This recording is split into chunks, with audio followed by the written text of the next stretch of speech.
Hai, Antoni Sudarsono di sini.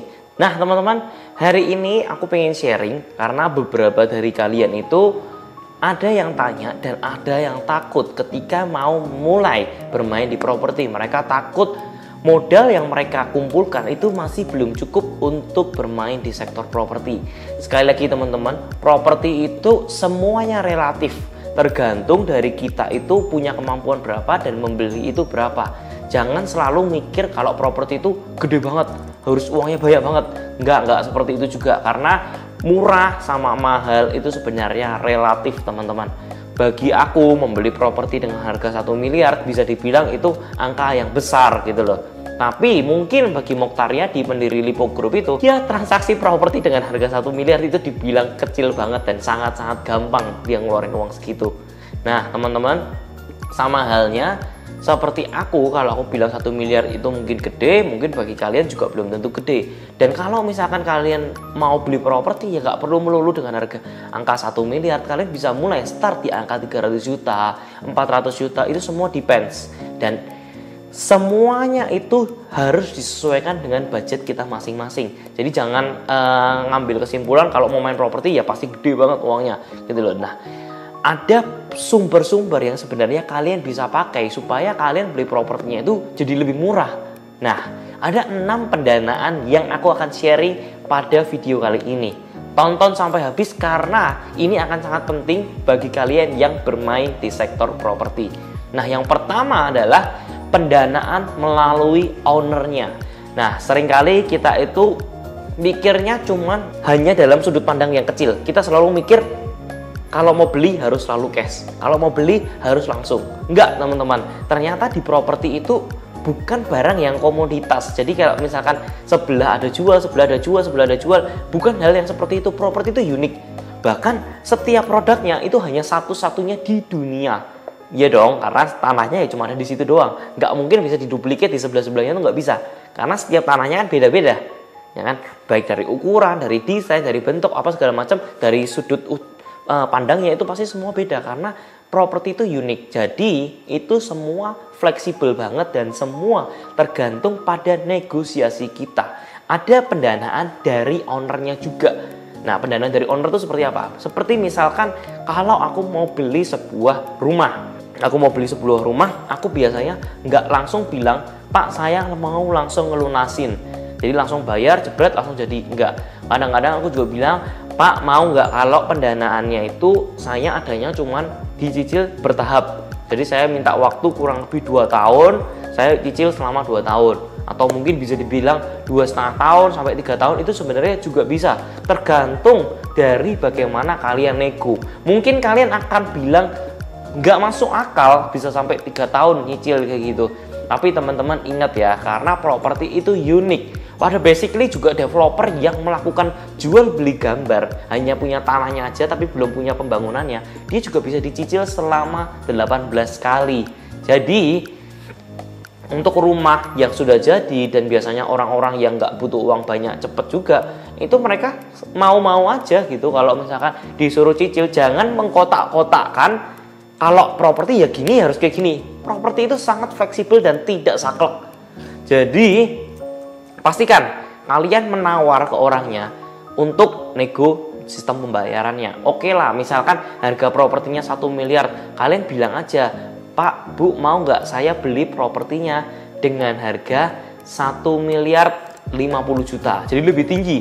Jadi kalau misalkan kita udah nego-nego, kita udah sepakat, oke harganya sama-sama 1 miliar. Tapi kita bilang, Pak, boleh nggak saya negonya itu 1 miliar 50 juta. Jadi Bapak dapat 50 juta lebih banyak. Dia pasti bilang, "Wah, ya mau banget dong. Kenapa nggak mau kalau dapatnya uangnya lebih banyak?" Nah, tapi kalau kita menego angkanya naik, pastikan harus ada syaratnya juga. Jadi naikkan harga, naikkan juga syaratnya. Syaratnya apa? Nego dengan tempo supaya pembayarannya nggak perlu langsung cash di depan. Memang nggak semuanya bakal mau, tapi ini biasanya works. Kalau kita negonya udah minta turun lagi, tapi syaratnya kita naikin, pasti orang nggak mau. Tapi kalau kita negonya ke atas, tapi syaratnya jadi bisa ditempo, ya kenapa enggak? Karena gini teman-teman, kalau kalian keluarin uang 1 miliar cash di depan, kita pinjam uang, pinjam orang itu biasa bisa kasih bunga itu 10%. Kalian bisa pikir 10%-nya itu kurang lebih sekitar 100 juta. Nah, kalau kita bisa menego sama dia, Pak, pembayarannya dicicil selama 2 tahun. Sebenarnya kita sudah lebih hemat karena 2 tahun itu harusnya bayarnya 200 juta. Kalau cash di depan ya, kalau kita pinjam uang 1 miliarnya itu pinjam di depan, itu bayar 200 juta teman-teman. Tapi kalau misalkan kita bisa nego sama dia, akhirnya kita cuma keluarin uang 50 juta aja, nggak terlalu banyak. Karena properti itu adalah waktu adalah uang banget. Bener-bener semua bergantung dengan cara kalian menegosiasikan. Nah, itu bisa dipakai adalah pendanaan melalui ownernya sendiri. Kalian bisa cicil, tapi pastikan pertama kali kalian DP, kalian sudah melakukan PPJB. Kalian melakukan persertifikan jual beli di notaris supaya kalian sama penjual punya kekuatan yang sama. Nah, kemudian yang kedua, pendanaan yang bagus banget menurutku, yaitu adalah IMF. Apa itu? Istri mertua family.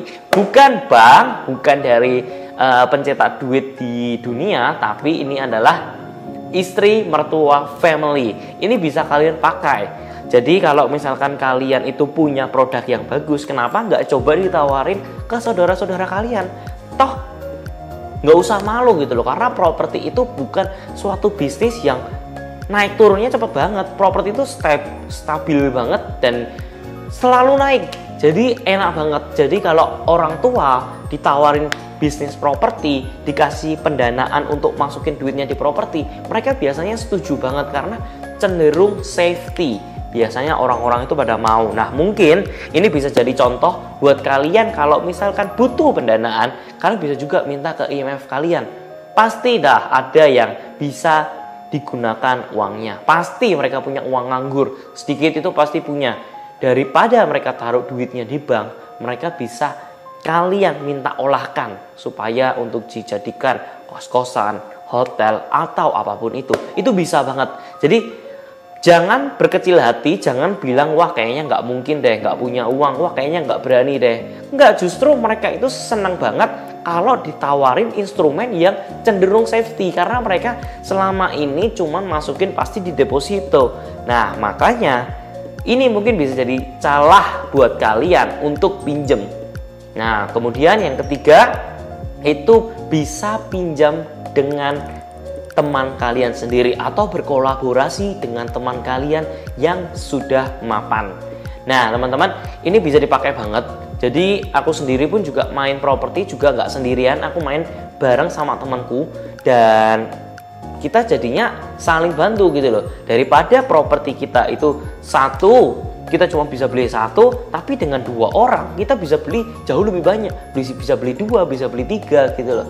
Jangan pernah takut profitnya jadi tipis.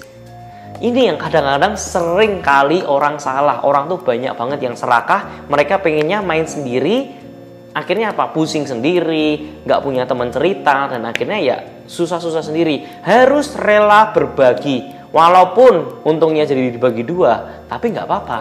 Yang penting kita bisa jadi jauh lebih banyak. Orang Cina mengatakan, kalau kamu mau berlari cepat, berlarilah sendiri. Tapi kalau kamu mau berlari panjang, jauh banget, larilah maraton bersama dengan tim, bersama dengan partner. Karena dengan kalian berpartner, berkolaborasi, kalian itu akan jadi jauh lebih panjang. Kalian punya sisa napas itu jauh lebih banyak. Nah, pastikan kalian bisa menggunakan teman-teman kalian yang mungkin masih punya modal yang sangat-sangat banyak dan bingung juga mau diapain. Itu bisa jadi salah satu alternatif buat kalian. Nah, yang keempat adalah pinjaman dari kantor. Nah, ini sering banget dimanfaatkan untuk para orang-orang pekerja. Nah, bisa banget kantor itu mendanai kalian dulu, atau kalau enggak pinjam nama kantornya kalian untuk dipakai sebagai pinjaman kalian ke bank. Untuk dipakai ke bank supaya yang menyatakan kalau kalian itu benar-benar sudah bekerja di sini, terus habis itu udah lama di sini, itu bisa dipakai. Nah, pinjaman kantor ini ya tergantung kembali ke arah kalian lagi. Kalian bisa pinjam ke kantornya langsung untuk mendanai. Biasanya banyak banget kok kantor-kantor itu yang mempunyai program supaya karyawannya pada betah tinggal di sana. Mereka biasanya menawari, mau nggak? Aku ada properti di sini. Kamu cicilnya cicil ke kantor saja, nggak perlu cicil ke developer. Dia memudahkan supaya kalian punya keterikatan sama kantor dan kalian bekerja di kantor itu juga semakin lama. Cara yang kelima adalah menggunakan lembaga keuangan non-bank. Nah, banyak banget sekarang yang bisa kalian manfaatkan. Banyak aplikasi-aplikasi yang sebenarnya kalian itu bisa mendapatkan pendanaan yang gede banget. Nah, misalkan contohnya kalian pakai Santara, itu juga salah satu platform yang menurutku bisa banget kalian gunakan kalau kalian mau mendapatkan pendanaan. Cuman ini emang kebanyakan sih di bidang F&B ya, tapi kalau di bidang properti belum ada ya di Santara kayaknya. Tapi kayaknya mungkin bisa, cuman aku belum tahu ya. Tapi banyak banget platform-platform yang sebenarnya sama persis bisnis modelnya seperti itu, dan mungkin kalian bisa cek juga karena ini menurutku pendanaan ini sangat-sangat gampang cairnya dibandingkan dengan kalian ke bank. Nah, ini mungkin bisa salah satu pilihan kalian untuk menggunakan platform-platform tersebut. Nah, yang keenam adalah bank. Nah, bank ini yang paling favorit dan yang sering banget aku pakai karena bank ini tuh bener-bener bisa mencairkan duit sesuai dengan keinginan kita. Ya, tapi emang sesuai dengan market juga ya, maksudnya sesuai dengan rumah yang kita akan beli, tapi itu kita bisa minta sebanyak itu gitu loh. Kalau misalkan kita minta sama orang tua, minta sama teman, ya kan kadang ada limitnya. Tapi kalau bank tuh tidak ada limit selama aset yang kalian berikan itu benar-benar setara dengan nilai uangnya. Jadi bank ini benar-benar favorit banget, dan kalau kalian bisa mengelola antara keuangan dari KPRI tersebut dengan uang cash flow yang kalian hasilkan, kalian benar-benar bisa mendapatkan selisih yang gede banget. Dan kalau kalian bisa mengolahnya itu dengan baik, kalian benar-benar bisa menjadi sukses di properti. Nah teman-teman, sebenarnya 6 pendanaan ini tuh sudah banyak yang dipakai untuk orang-orang properti seperti saya. Nah teman-teman, cuman ada beberapa yang sebenarnya ada lagi sih, tapi yang sebenarnya aku susah sharing kalau misalkan lewat di video YouTube, karena kalau menyebar itu juga agak riskan gitu. Nah teman-teman, sebenarnya gini, kalian tertarik gak sih kalau misalkan aku ngebuat sebuah kelas di mana hanya ada beberapa orang aja di dalamnya. Jadi it's like a private community di mana kita bisa saling ngutarain sesuatu di dalam komunitas tersebut. Karena properti itu banyak seluk-beluk yang nggak bisa diceritain di publik. Nah, kalau misalkan seandainya saya membuat kelas, apakah kalian tertarik?